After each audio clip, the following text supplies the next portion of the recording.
The opposition is juvenile. I think they are intellectually bankrupt. A family is different from a nation.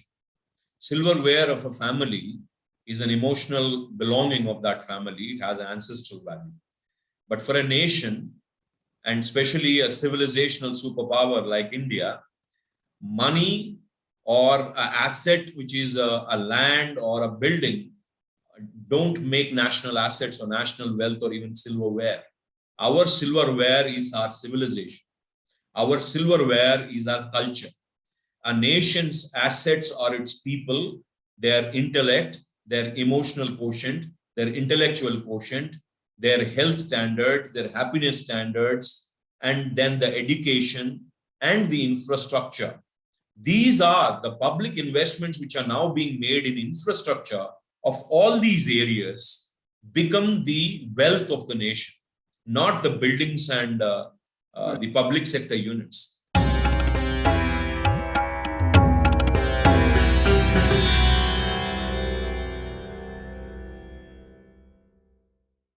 Hello, namaste, and welcome to Citti Media. My name is Sharan Citti, your host. We've seen how Air India was privatized in the last few days, and that has become the talking point. Everybody seems to be talking about it, and that has led to an entire discussion of other ventures being privatized too. Today, joining us is Krishna Saagar Rao ji. He's the chief spokesperson for the BJP, and he's here to discuss this with us. Namaste, sir. I hope you're doing well. Namaste, Sharan. I'm doing well. How about you? I'm doing absolutely fine too. Thank you so much for asking. Sir, I'd like to begin by asking why this is very important right now. Of course, the issue of privatization of Air India has been on the BJP's agenda for a while now. And why does this come at this point? Sharan, I'll answer your question in two parts. The first part is why now? The answer is it's not now. This has been in the pipeline for a long time, and not just Air India, but a host of other public sector companies and public undertakings, and also a lot of unutilized, unmonetized assets in this country. Bharatiya Janata Party's agenda, and especially Prime Minister Narendra Modi's agenda, because he came not just once, but twice into power with majority, only on this plank of development, the promise of development. So it is bearing on us, and it is bearing on the Prime Minister, that he sets the economy on track for a balanced growth.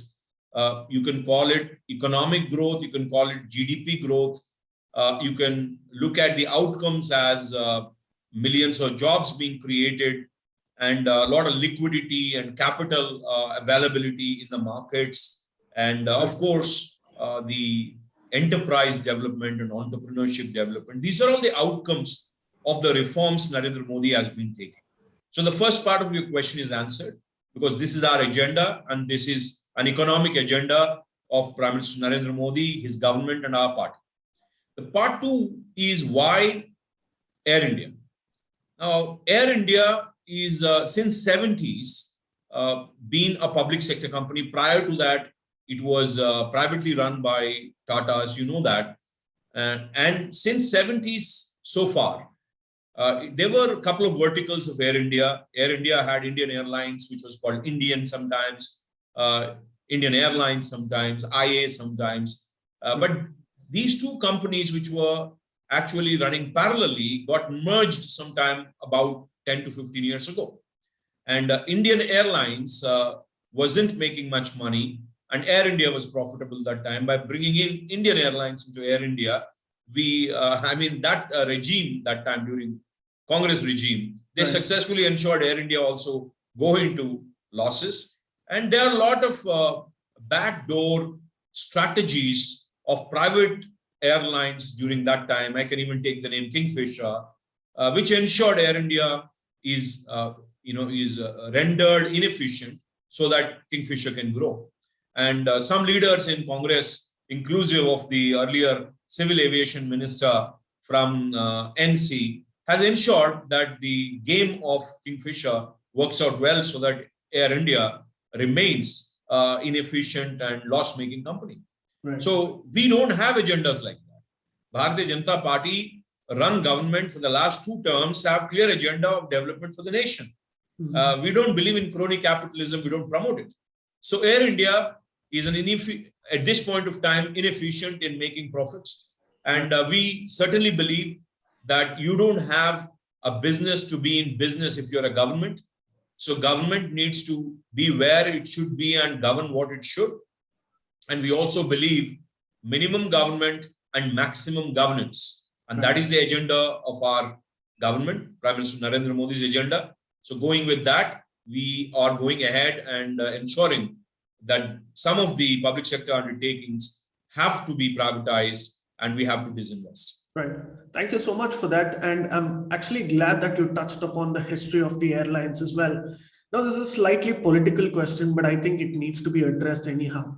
Now, you spoke about how Air India has become a loss-making machine, essentially. But there is a political history to it. Prime Minister Nehru, should I say, snatched it from the hands of the Tatas and nationalized the airlines. Could you give us a glimpse as to why and how efficient the airlines was prior to being nationalized?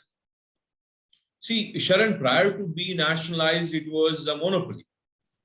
So, you know, when you're a monopoly and when you have very less flyers or very less passenger volume, then you run the company in a very small scale and you can try to be profitable because you're only charging very few clients and your costs are low and your profit margins could be thin, but you can survive. That was the situation. And it was not a very flagship company for Tata at that time. It was a very minuscule company. And the capital, you know, which was employed for that particular company was not too big because they had bigger businesses than Indian Airlines that time, right. Air India that time. So for Tata's, it was a small company. For India, it was a strategic company. And I can understand. I mean, I don't want to really throw stones at Nehru for nationalizing it. During that time, I won't say it's a right decision, but it is a decision which we can give a benefit of doubt for because it was the only civil aviation player. And there are some strategic reasons why the government might have felt that we need to nationalize it. And we might not be questioning the strategic reasons because we wouldn't have the information about, you know, how it is a possible threat internally for flying it and stuff like that. So keeping in view of the national interest, we don't want to question his decision as to why they have taken it away from Tata's. Right. But I can very well say that I'm very happy that it is back to Tata's because Tata's have created this enterprise and today they are back in control of that enterprise and I wish them very well and I also look forward for Air India becoming profitable and fly in the sky once again as it used to be like a Maharaja. Right. So it's a very fair assessment and if I may intrigue you about this, you know, the opposition says that the Tatas got an undue advantage. You know, why wasn't there a higher bidding price? You know, how would you respond? How would your party respond to these allegations? See, unfortunately, in Indian opposition, the Indian opposition doesn't understand the meaning of being an opposition in a democracy. It doesn't mean that if you are in opposition, you stone the government for everything, right. Even executive decisions like this. And this is an executive decision for disinvestment. And Congress should be talking more than anybody else because Congress is the one who started disinvestments in this country. The free economy rollout was driven by Prime Minister Narasimha Rao in 90s. So they should be the last people to accuse us. However, we welcome all the accusations along with the praises we get from common people of this country. But the opposition party is way off track saying that why Tata's? The question is, it's an open bidding. That is the highest bid we have got. And then why not Tata's? If there is a foreign player who's coming in and acquiring the largest public flying company in the country, then there could be possibly some questions raised and we would answer them too. But why you have a problem with an indigenous company, which is the original, original company, original father of or a mother of Air India, and again bidding very transparently and acquiring it. Why do you have a problem? So it is an acquisition just for the sake of acquisition. It doesn't have any basis, number one. Number two, if not Tata's, who? Now, Tatas have the experience of not just running one kind of a business. They are into multiple verticals, multi-industry, multi-sector, and they have aviation experience. They're invested into already multiple private airlines too. So Tata, who is better equipped to manage an airline of this size than Tatas with their experience? Right. Now, aviation sector in particular has seen a massive turnaround in the last 5 to 7 years. Now, could you give us highlights about why and how civil aviation has been prioritized under the Modi government? See, civil aviation or private airline business is a very tricky business, Sharan. Yes. It is a capital intensive business with very thin gross margins and works on volume. Now, since last 20 years, the passenger volume in this industry has been growing rapidly, so rapidly that there is a demand supply gap from the supply side, not from the demand side. Now, when you see the number of private airlines which mushroomed in the last 2.5 decades, you will see the kind of potential civil aviation industry in India has. And even today, the demand surpasses the supply.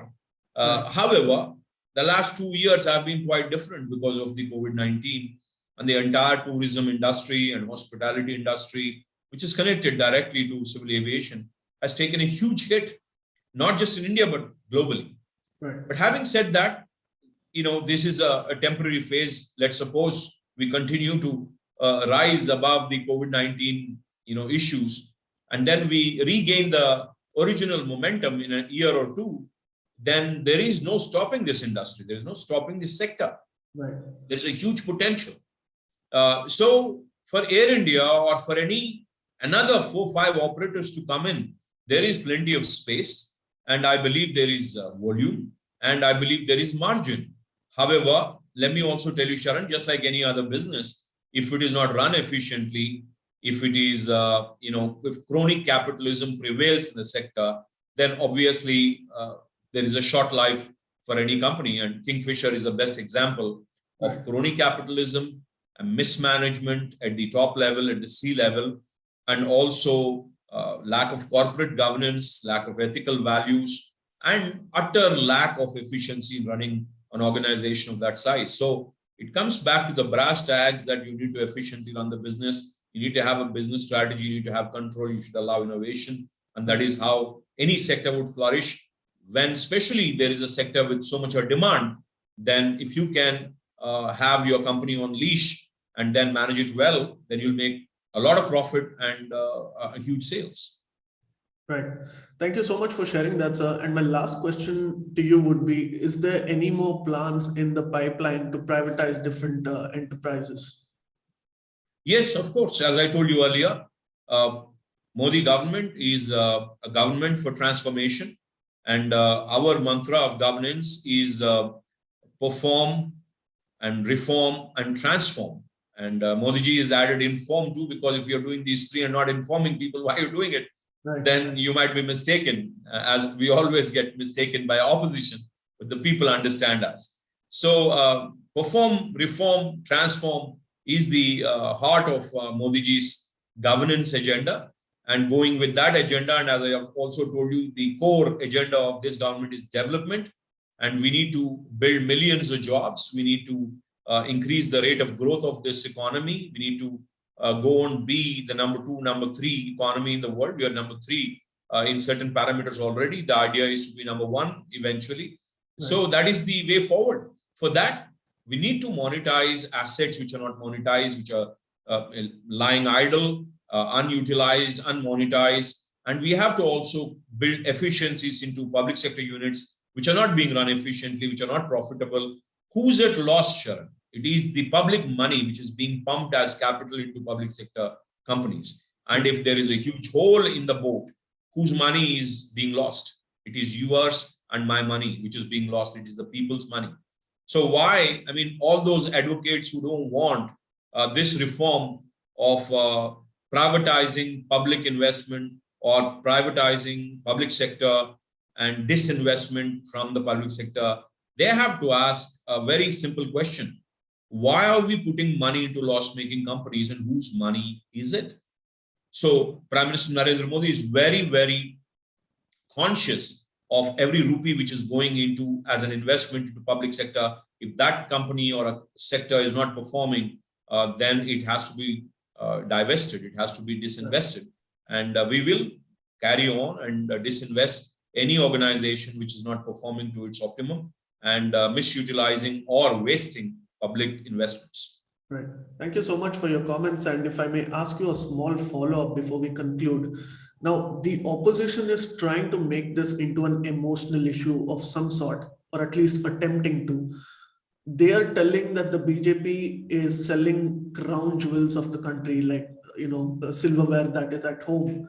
What would your message to the opposition be? The opposition is juvenile. I think they are intellectually bankrupt. A family is different from a nation. Silverware of a family is an emotional belonging of that family. It has ancestral value. But for a nation, and especially a civilizational superpower like India, money or an asset which is a land or a building don't make national assets or national wealth or even silverware. Our silverware is our civilization. Our silverware is our culture.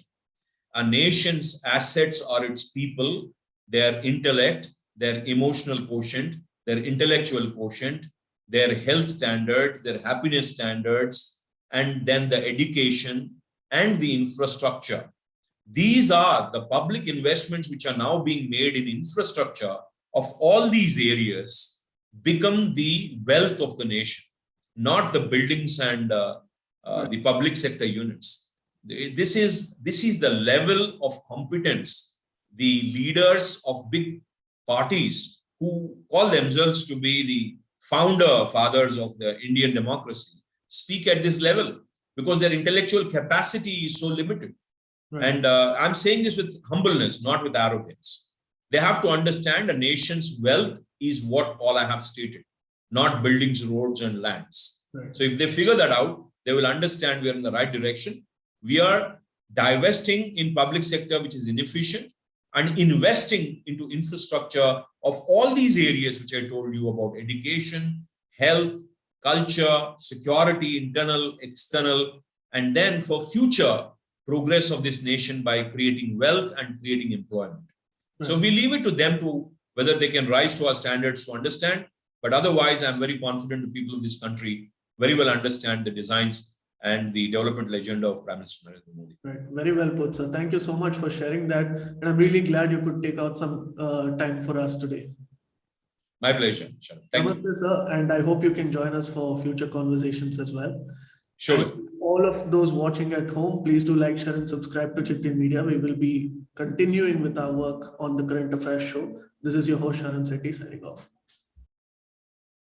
Please remember to subscribe to us and switch on the notifications for this channel. For our other social media links, more content, and to support our work, please visit citti.net. Dhanyavad. Namaskar.